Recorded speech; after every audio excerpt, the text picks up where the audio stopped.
Now crime na this man do. Okay, now tell me why Nigeria government still dey hold this man for prison up to this moment. You see the reason why we say I dey always dey talk say it's either the government and the government na only dem dey do the thing. If it is poverty, na the government na im create the poverty. If it is insecurity, na the government na im create that insecurity make dey see so.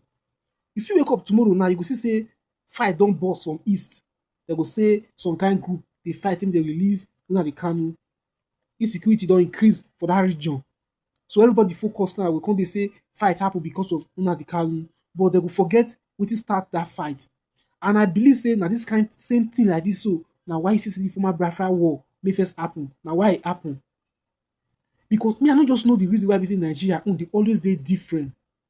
If you check the neighboring countries wey dey around Nigeria now, you go find out say most of these countries dey no really big like for landmark like that. You go see say only one state for Nigeria big pass one country, or you go see say like two states for Nigeria don cover one country, and those people dey stand on their own as a nation. But for Nigeria, they just carry different people, carry their head for one basket, so that make dem dey kill themselves, so that make confusion dey. Because tell me, if you carry three tribe, and Nigeria is more than three, you carry everybody put for one country say na be one nation, tell me how confusion no go dey. Tomorrow you go just say this one dey tribalistic. How peace wan dey that nation? Maybe say you come from your own specific region, me come from my own. If you go other nations, you see say all of them they are one, but for Nigeria, we just dey scatter different language. Only one state fit get like 30 language. And na the call of us say we be one for this nation. Tomorrow na why you go see say person for north go come, go buy person for south. Tomorrow you go say we be one nation, so we be brother. Which kind of brother be that one? Okay, if you no be say this country now, this government dey find wahala, dey find trouble, tell me why dem dey keep this man for prison to the extent say this man, people don come outside dey protest now say make dem release Nnamdi Kanu. And even still show me sef say this people dey protest, say dey protest in vain. And the thing dey pay me pass na because of say most of these Igbo brothers dey in support of this man make dey prison. Whether you like it or not, majority of Igbo people dey support this man. Na why this man dey prison? Na those Igbo people, those Igbo brothers, na dey dig this man leg, na dey bring him out come outside. And if you ask them, they no get specific reason, just because of one political favor or because they get business on one side. Business maybe say you fit transfer. Business maybe say you fit in another country, they operate your business in another country. Now why you see say this man power no fit go far? Because say now people may even call him own, and they betray him. Shey you see am so. Now why be say this country Nigeria no fit better? No be say the premier no better, but you get some kind of things wey go dey happen. You go dey state the facts, no be wetin you dey feel, no dey hope. You get some kind of things wey go dey happen. You go need to state the reality. You no go dey talk on hope. You go dey talk on how it dey happen. So Nigeria, for Nigeria to better, e go need to have, because a lot of things need to dey. E get kind of mistake wey they don make for this country Nigeria. We say they need to undo those mistakes. They need to correct them. And if you wan trace that mistake now, most of those mistakes start from when Nigeria take get independent. Because tell me how Igbo, Hausa, Yoruba they come together say they want to be one nation. If you go read about history, you know say most people dey read about history again.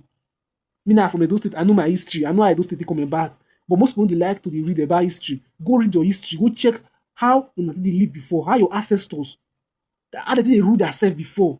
Before there's nothing like president for Nigeria. Like we now from Edo State, we from Benin Kingdom, like Great Benin Kingdom. Na wetin we from. Other people get their own. Na why you say some kind regions, they will say this one get emir. If you go trace the history, everybody do their own. You go hear something like Akaida.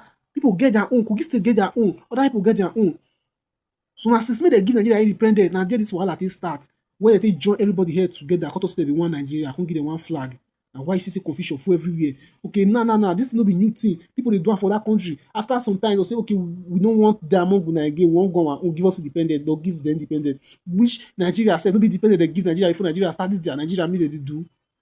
So because people come outside and say they give them independent, they never carry gun go take pipes you.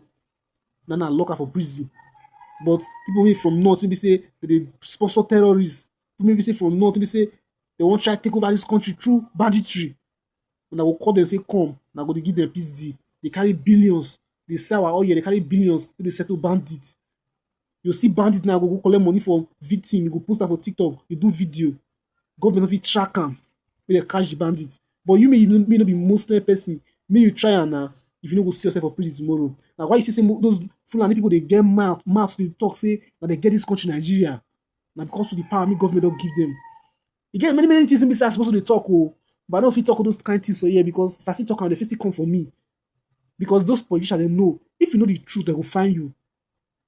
Most people for this country, Nigeria, they know what they happen for this country, but they don't want to talk and come outside because if they talk, they will find them. Now, why you see, say most of those Igbo people self, no one support this their brother and they call Kanu because if they support them, they will miss. Some they will lose appointments, some they will lose their jobs, some of them will lose many political deals when they come their way. Now, why you see, say they keep quiet. Baba, this country, Nigeria, shall be well, shall.